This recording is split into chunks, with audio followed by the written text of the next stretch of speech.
구속 심사를 받는 또 한 명의 인물이 있습니다. 바로 김상민 전 부장검사입니다. 이유한 화백의 그림을 대리구매했다라는 의혹을 사고 있죠. 그런데 이거 좀 황당한 소식이 나왔죠. 윤석열, 김건희 부부에게 검찰 동향을 수시로 보고해왔다라는 걸 스스로 이렇게 특검에 자백을 했다는 겁니다. 김유정 의원님, 네. 왜 이런 자백을 했다고 보십니까? 우선은 특검이 구속영장에 뇌물죄가 아니라 청탁금지법 위반으로 적시를 했다고 그래요. 그러니까 뇌물죄는 대가성을 입증을 해야 되는 거잖아요. 예. 청탁금지법은 대가성하고는 무관하니까 한마디로 특검에서 그 이완 화백의 검사 뭐죠? 할인. 검사 할인.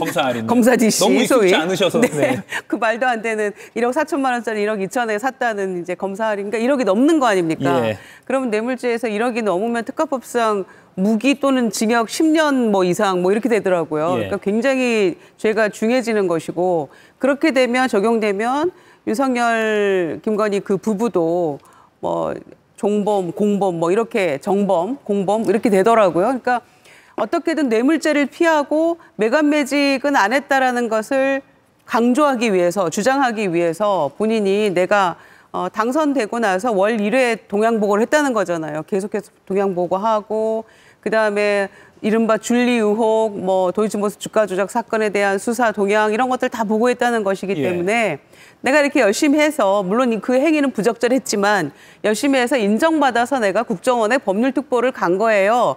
이걸 주장하기 위해서인데 궁극적으로는 매간매직이 아니라는 것을 주장하려고 그런 그 본인이 자수하는 자백하는 형태를 취한 것 같고 두 번째는 뇌물죄를 피하기 위한 그런 꼼수처럼 보여지는데 일단 그 대가성을 확실하게 입증은 못했으니까 일단 청탁금지법으로 걸어둔 것 같긴 합니다만 그 김건희 씨의 오빠가 부탁해서 샀다는 내용도 오빠의 진술과는 전혀 맞지 않잖아요.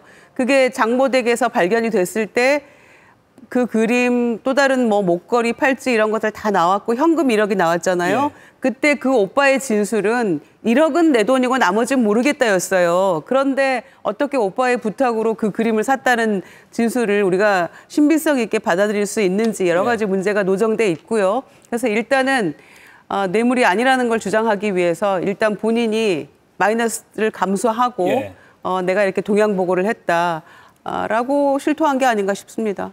한간에는 부장검사 출신이니까 법기술을 써서 이런 전략을 만들어내는 거 아니냐 이런 비판도 나오는데요. 본인이 그때 들어가면서 자기도 검찰 수사 오래 수사해봤다. 즉 어떻게 대응할지도 난 안다. 이런 식의 뉘앙스로 다 알아들었잖아요.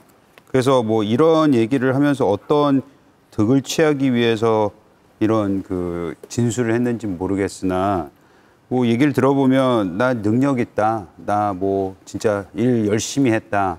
그렇기 때문에 나한테 공천 주기 위한 거 아니었냐. 이런 뉘앙스로 들리기도 하지만 중요한 거는 그러면 그 능력 있는 사람이 왜 그림을 사러 갑니까? 검사 할인을 받으려고. 그것도 검사 할인보다 그럴 거면 차라리 연예인 할인 받으러 간 게 낫겠죠. 그래서 저는 이거는 어느 정도 좀 이상하다고 생각은 듭니다. 정광진 의원님, 이 뉴스 보셨을 때 어떤 생각 드셨어요? 현직 검사 시절에 월급 받으면서 별도로 자기 수사 열심히 하면서 대통령 부부에게 보고를 한 겁니까? 이게 그런 생각이었을 것 같아요. 법적으로 문제가 되느냐 아니면 무능하거나 도덕적으로 문제가 되느냐. 이 부분 가운데 본인이 지금 앵커께서 얘기하신 것처럼 법에 대해서 누구보다 잘 아니까 이것을 피해가기 위한 전략으로 이런 이야기 내놨을 가능성이 크다고 봅니다. 그러니까 그 김건희 여사가 처음에 김상민 전 검사에 대해서 공천을 줘야 하는 이유에 대해서 조국 사태 때 고생을 많이 했다. 그러니까 일 열심히 했었으니까 공천을 줘야 한다. 이런 얘기를 했어요. 전반적으로 포함되어 있다고 봅니다. 이 김상민 전 검사가 검사 시절에 여러 가지 윤석열 전 대통령 부부를 위해서 사적인 좀 도움을 줬기 때문에 이에 대한 보훈 차원으로 공천을 주려고 했었던 게 아닌가라는 식으로 해석될 수밖에 없는데 그게 이렇게 해석되는 것이 그림을 줬기 때문에 그러니까 고가의 그림을 선물했기 때문에 공천을 줘야 한다라고 평가받는 것보다는 훨씬 더 나은 선택이라고 생각하기 때문에 이런 답을 하지 않겠습니까? 상식적으로 뭐 생각해봤습니다. 김용래 의원님, 이런 시각으로 접근해 보고 싶습니다. 윤석열 전 대통령이 임기 초반에 민정수석실 워낙 부작용이 많으니까 폐지하겠다라고 하면서 폐지했잖아요. 뭐 정보조사 기능 폐지한다. 결국 정보를 이렇게 다 대충 받아왔던 거네요.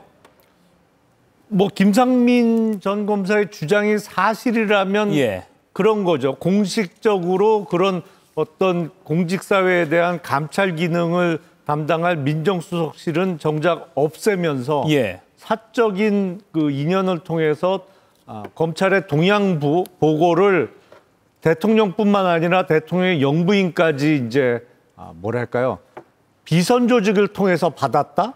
그 더 나쁜 거죠. 사실은 민정수석실을 통해서 공적으로 보고를 받는 게 맞겠죠. 근데 저거는 김상민 전 검사가 이제 본인 구속을 피하고자 만들어낸 얘기일 가능성이 매우 높아 보여요. 왜냐하면 대통령 취임하자마자 자기가 검찰의 동향 보고를 이렇게 한 달에 한 번씩 하면서 신임을 얻어서 그렇게 공천도 챙겨주려고 했고, 공천에 실패하니까 국정원장 법률특보를 보내줬다?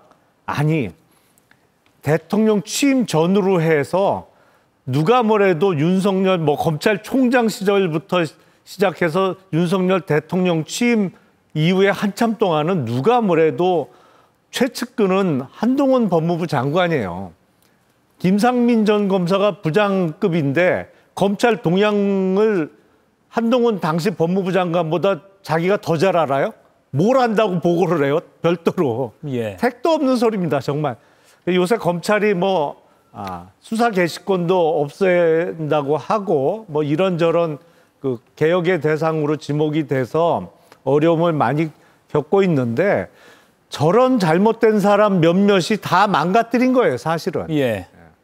저는 내일 영장재판 결과가 어떻게 될지 미리 예단하기는 어렵습니다만 참 좋은 결과가 나왔으면 합니다.